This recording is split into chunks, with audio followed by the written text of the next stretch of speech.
శాంతులను చేకూర్చు శుభయోగ నరసింహుడు.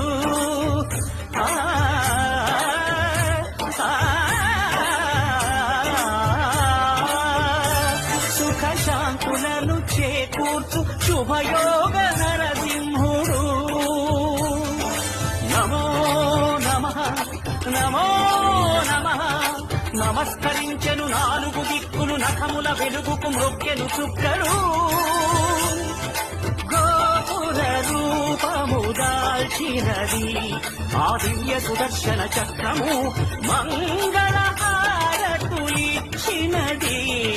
మహాకాల చక్రము. శ్రీకర శుభకర ప్రణవ స్వరూప లక్ష్మీ నరసింహ. 14 లోకములన్నీ మ్రొక్కే జ్వాలా